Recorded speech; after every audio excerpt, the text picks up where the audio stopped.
पिछले क्लास में हम लोगों ने नागरिकता के बारे में पढ़ा, जो भाग 2 में था, और जिसमें जो हम लोग अनुच्छेद के बारे में जिक्र किया वो था अनुच्छेद 5 से 11 तक। ठीक है, आज के वीडियो में हम लोग मूल अधिकार के बारे में पढ़ेंगे, जो भाग 3 में है। अनुच्छेद इसमें 12 से 35 है, तो ये थोड़ा बड़ा टॉपिक हो जाता है, तो इसको हम लोग थोड़ा पार्ट वाइज पढ़ेंगे। ठीक है, तो चलिए शुरू करते हैं। मूल अधिकार, तो भारतीय संविधान का जो मैग्ना कार्टा है उसको कौन सा भाग को कहा जाता है, तो वह है भाग 3। भाग 3 को हम लोग भारतीय संविधान का मैग्ना कार्टा भी कहते हैं। मैग्ना कार्टा मतलब क्या होता है, उसका मतलब होता है अधिकार पत्र, अधिकार पत्र। ठीक है, नेक्स्ट आता है। नेक्स्ट जो मैग्ना कार्टा शब्द है वो कहाँ से लिया गया, तो वो है ब्रिटेन से लिया गया। ठीक है, ब्रिटेन में सभी के लिए मैग्ना कार्टा 1215 में दिया गया था, वहाँ की जनता के लिए दिया गया अधिकार है। ठीक है, इसीलिए मैग्ना कार्टा बोला था। अब देखिए अधिकार के कितने प्रकार होते हैं, तो अधिकार के हम लोग जो प्रकार पढ़ेंगे वो है 4। ठीक है, 4 प्रकार है। 4 प्रकार में कौन कौन से, तो पहला है प्राकृतिक अधिकार, जो प्रकृति द्वारा प्राप्त है। दूसरा मानवाधिकार, जो यूएन के चार्टर अधिनियम 1948 द्वारा विश्व के सभी मानव को प्राप्त हो, मानवाधिकार हो गया। फिर है कानूनी अधिकार, कानूनी या फिर विविध विधिक अधिकार भी बोलते हैं, फिर कानूनी अधिकार बोलते हैं। ये मतलब इसका मतलब क्या है, कानूनी व्यवस्था के माध्यम से प्राप्त अधिकार, वो कानूनी, इसका उल्लंघन करने पर सुप्रीम कोर्ट नहीं जा सकते, लेकिन ठीक है, कानूनी अधिकार में।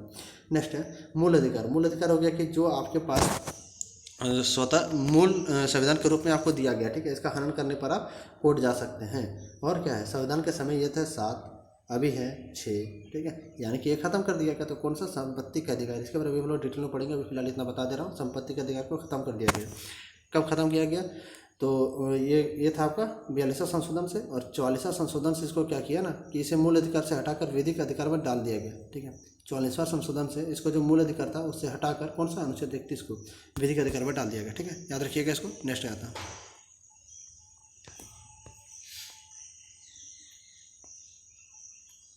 नेक्स्ट है ग्रेविन ऑप्शन के बारे में थोड़ा सा जान लो। इसमें है अमेरिकी इतिहासकार थे ये। ठीक है, इसको 2011 पद्मश्री, निधन 2014 में हो गया। इसमें बुक लिखी थी, इसका इंपॉर्टेंट है 2 बुक। ठीक है, ये बुक कभी कभी पूछ लिया जाता है एग्जाम में। वो है इंडियन कॉन्स्टिट्यूशन और एक वर्किंग ऑफ डेमोक्रेटिक कॉन्स्टिट्यूशन। ये है आपका 2 बुक, इसको याद रख लीजिएगा। नेक्स्ट बढ़ते हैं हम लोग मूल अधिकार की मांग की ओर। तो मूल अधिकार का जो मांग था उसको सर्वप्रथम किसने किया था, तो पहला जो मौखिक मांग था वो था बीजी तिलक ने किया था। किसके साथ, तो एनी बेसेंट के साथ 1915 में। ठीक है, 1915 में किया था बीजी तिलक ने, बाल गंगाधर तिलक ने एनी बेसेंट के साथ मिलकर किया था पहला मौखिक मांग। पहला लिखित मांग किसने किया था, नेहरू रिपोर्ट ने। नेहरू रिपोर्ट जो था वो पहला लिखित मांग था, वो किसके द्वारा किया गया था, तो मोतीलाल नेहरू द्वारा। ठीक है, तीसरा आप देखते हैं, तीसरा पॉइंट पढ़ते हैं। 1931 में सरदार पटेल ने कराची अधिवेशन में भी मौलिक अधिकार के जिक्र किया था। उसके बाद 1931 में गांधी जी ने दूसरे गोलमेज सम्मेलन में भी जिक्र किया था इसके बारे में। ठीक है, अब नेक्स्ट आते हैं। नेक्स्ट है 1945 में जो है तेज बहादुर सप्रू, इसने क्या कहा था, इसने नेहरू रिपोर्ट में दिए गए अधिकार को 2 भागों में बांटा। ठीक है, इसने क्या कहा, तेज बहादुर सप्रू समिति ने, इसने नेहरू रिपोर्ट जो दिया था उसको 2 भागों में बांटा। पहला था वाद योग्य, दूसरा था वाद योग्य नहीं। वाद योग मतलब क्या है, जिसके लिए आप कोर्ट में जा सकते हैं। दूसरा हो गया वाद योग नहीं, जिसके लिए आप कोर्ट में नहीं जा सकते। तो वाद योग वाले को भाग 3 में रखा गया, और वाद योग नहीं वाले को भाग 4 में रखा गया। वाद योग को मूल अधिकार और वाद योग नहीं को नीति निर्देशक तत्व बोलते हैं, जिसको DPSP बोला जाता है शॉर्ट में। ठीक है, नेक्स्ट आता है अनुच्छेद 12 के बारे में पढ़ते हैं। अनुच्छेद 12 में हमारा राज्य का परिभाषा दिया हुआ। इसमें भारत सरकार तथा संसद द्वारा संस्थापित संस्थाएं आती हैं। ठीक है, इसमें राज्य सरकार तथा विधानमंडल द्वारा संस्थापित संस्थाएं आती है, और स्थानीय प्राधिकरण आती है। ठीक है, या फिर अन्य संस्थाएं जो सरकार की इनडायरेक्टली या फिर डायरेक्टली वित्तीय सहायता से चल रही है, वो सब सारे राज्य की परिभाषा में आते हैं। नेक्स्ट आते हैं। नेक्स्ट है आपका अनुच्छेद 13। अनुच्छेद 13 में क्या बोला है, रीजस्टिफिकेशन मतलब अल्पीकरण।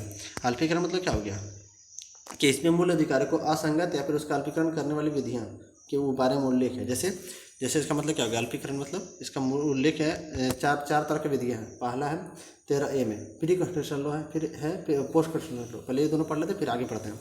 ये है आपका, देखिए कोई भी विधि 1 या 2 जो मूल अधिकार का समन करती है, समन मतलब उसका दमन करती है, या संविधान के साथ संगत नहीं है, तो सर्वोच्च न्यायालय उससे शून्य साबित कर देगी, मतलब उसको निरस्त कर देगी। ठीक है, याद रखना है। अब उसके बारे में थोड़ा फिगर से देख लेते हैं। जैसे देखिए प्री कॉन्स्टिट्यूशनल लॉ किसको बोला गया, 26 जनवरी 1950 संविधान लागू जब हुआ था, उसके पहले जितना भी लॉ बना हुआ था उसको अनुच्छेद 13(1) में रखा गया, वो है प्री कॉन्स्टिट्यूशनल लॉ। और अनुच्छेद 13B में क्या रखा गया, यानी कि 2 में क्या रखा गया, वो है पोस्ट कॉन्स्टिट्यूशनल लॉ, यानी कि संविधान लागू होने के बाद के लॉ। ठीक, अब आते हैं 13 का 4।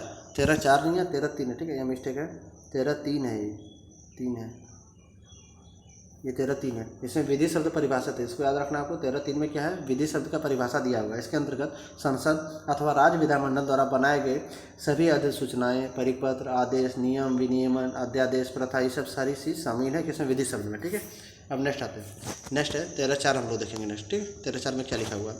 13(4) है, सबसे पहला चीज़ आपको जानना है कि 13(4) जो है उसको कब जोड़ा गया था। 13(4) को जोड़ा गया था 24वां संशोधन से। 24वां संविधान संशोधन तो उसके द्वारा जोड़ा गया था 13(4). इसमें क्या है, तो 13(3) में जो उल्लेखित अनुच्छेद है वो 368 विधि में शामिल नहीं। ये चीज़ याद रखना आपको। 368 मतलब क्या हो गया, तो संविधान संशोधन बोला, ठीक है, उसमें आपको शामिल नहीं है। ठीक, ये चीज़ आपको जोड़ा गया 13(4) में। अब नेक्स्ट देखते हैं नोट 13, अनुच्छेद 13 को मूल अधिकारों के प्रहरी भी कहते हैं। इसको नोट में ऐसे करके लिख लीजिएगा कहीं पे भी कि जो मूल अधिकार का जो प्रहरी है उसको कौन सा अनुच्छेद बोलते हैं, तो 13 अनुच्छेद। ठीक है, अब नेक्स्ट आते हैं। नेक्स्ट है समता का अधिकार। उसके बाद स्वतंत्रता का अधिकार, शोषण के विरुद्ध अधिकार, धार्मिक स्वतंत्रता अधिकार, संवैधानिक अधिकार और सांस्कृतिक व शैक्षिक अधिकार। ठीक है, ये हमारे पास 5 टोटल अधिकार है जिसको हम लोग पढ़ेंगे अनुच्छेद वाइज। ठीक है, जैसे समता का अधिकार आपको अनुच्छेद 14 से पढ़ना है, 14 से 18 तक। ठीक है, स्वतंत्रता का अधिकार पढ़ेंगे 19 से 22, फिर शोषण के विरुद्ध 23 से 24, और धार्मिक स्वतंत्रता है 25 से 28, संवैधानिक उपचार आपका 32 में है, और लास्ट है सांस्कृतिक या शैक्षणिक अधिकार 29 और 30। ठीक है, इतना है टोटल 5। ठीक है, पाँचों के बारे में हम लोग एक एक करके पढ़ते हैं। तो अब शुरुआत करते हैं समता का अधिकार। समता का अधिकार क्या बोलता है, समता मतलब समानता का अधिकार। ठीक है, समता या फिर समानता का अधिकार दोनों सेम ही है। इसका अनुच्छेद 14 से 18 के बीच में रखा गया है। तो अब अनुच्छेद 14 से शुरू करता हूँ। अनुच्छेद 14 में क्या बोला गया, इसमें बोला गया कि विधि के समक्ष समानता। ठीक है, इक्वल प्रोटेक्शन ऑफ लॉ, इसको बोला गया इक्वल प्रोटेक्शन ऑफ लॉ, विधि के समान संरक्षण। ठीक है, विधि के समक्ष समानता या फिर विधि का समान संरक्षण, ये दोनों में से कुछ बोल सकते, दोनों सही है। इसका मतलब क्या हो गया, देखिए विधि के समक्ष समानता मतलब ब्रिटेन से लिया गया ये चीज़ आपका, विधि के समक्ष समानता, विधि के समक्ष समानता, और एक विधि का समान संरक्षण, ये आपका लिया गया यूएसए से। ये 2 पॉइंट याद रखना आपको, बहुत ज़्यादा इंपॉर्टेंट है। ठीक है, बहुत ज़्यादा इंपॉर्टेंट है, इसको याद रखना। विधि के समक्ष समानता ब्रिटेन से लिया गया, ये है नेगेटिव सिद्धांत। ठीक है, ये नेगेटिव सिद्धांत है, और विधि का समान संरक्षण यूएसए से लिया गया, ये पॉजिटिव सिद्धांत है। ठीक है, ये दोनों चीज़ें आपको याद रखनी है। नेक्स्ट है समान लोगों के, इसके अनुसार जो है किसके लिए, समान संरक्षण मतलब समान लोगों के साथ समान व्यवहार किया जाएगा। ठीक है, याद हो गया समान।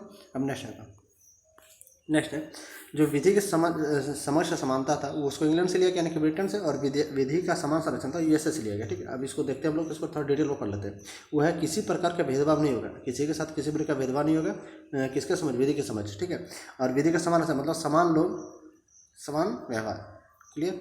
अब नेक्स्ट है कोई विशेषाधिकार नहीं, इसमें कोई किसी प्रकार का कोई विशेष अधिकार नहीं है, इसलिए एक पॉजिटिव सिद्धांत है। ठीक है, और विशेष लोगों के लिए विशेष प्रावधान है इसमें विधि के समाज संरक्षण में। ठीक है, विधि का समान संरक्षण में विशेष लोगों को हेतु विशेष प्रावधान भी दिया गया है, लेकिन जो विधि के समझ समानता है इसमें किसी प्रकार का विशेषाधिकार नहीं दिया गया। ठीक, अपवाद क्या क्या है देखिए, विधि के समझ समानता में राष्ट्रपति और राज्यपाल को अनुच्छेद 361 के तहत इसको थोड़ा विशेष अधिकार दिया गया। ठीक है, और संसद सदस्य 105 के तहत इसको विशेष अधिकार दिया गया, विधानमंडल का सदस्य 194 के तहत। ठीक है, इतना एक विशेष अधिकार दिया गया। अब नेक्स्ट आते हैं अनुच्छेद 15, बहुत ज़्यादा इंपॉर्टेंट है। अनुच्छेद 15 क्या बोलता है, अनुच्छेद 15 बोल रहा है कि धर्म, जाति, ठीक है, नस्ल, लिंग, जन्म स्थान, ये 5 पॉइंट आपको याद रखना। धर्म, ठीक है, नस्ल, लिंग, जन्म, ये सब 5 पॉइंट आपको याद रखना है। अब इसके आधार पर क्या बोला, राज्य किसी भी नागरिक के साथ भेदभाव नहीं करेगा।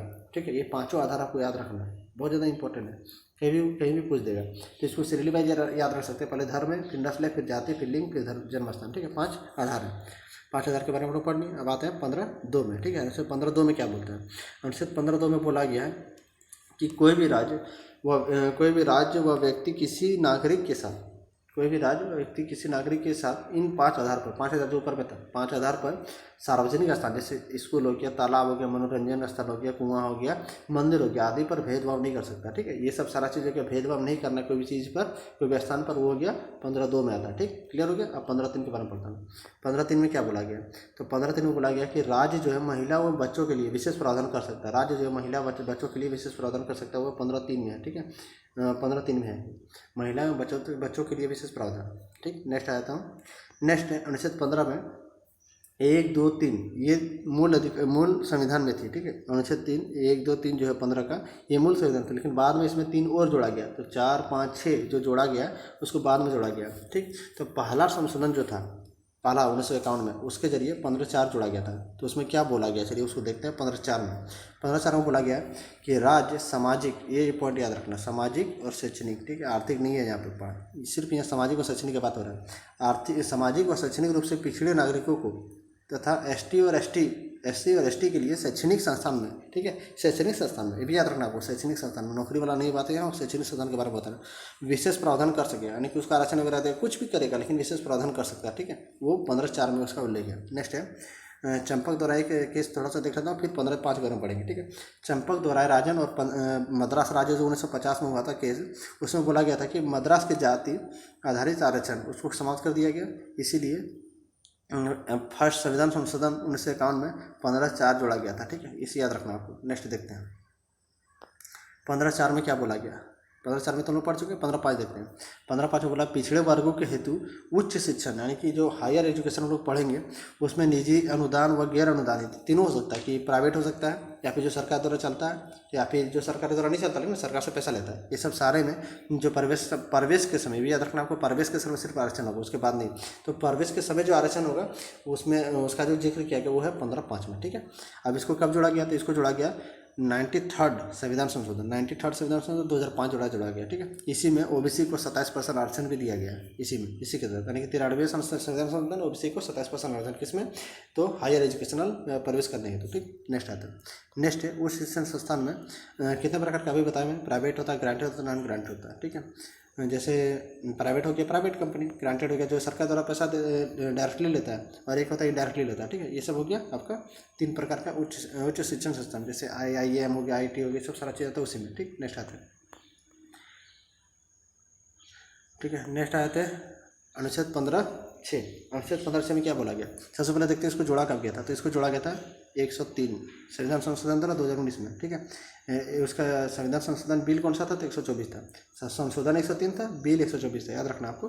शिक्षण संस्थानों में EWS, यहाँ जो है EWS को 10% आरक्षण जो देगा वो चीज़ का जिक्र है अनुच्छेद 15(6) में, ठीक है। 15(6) में जो शिक्षण संस्थान में जो ये देगा, आरक्षण देगा, वो चीज़ है EWS के लिए, ये भी याद रखना। शिक्षण संस्थान में नौकरी के लिए 16 में, लेकिन जो शिक्षण संस्थानों में जो एडमिशन के लिए वो आपका है 15 में, यानी कि आर्टिकल 15 में।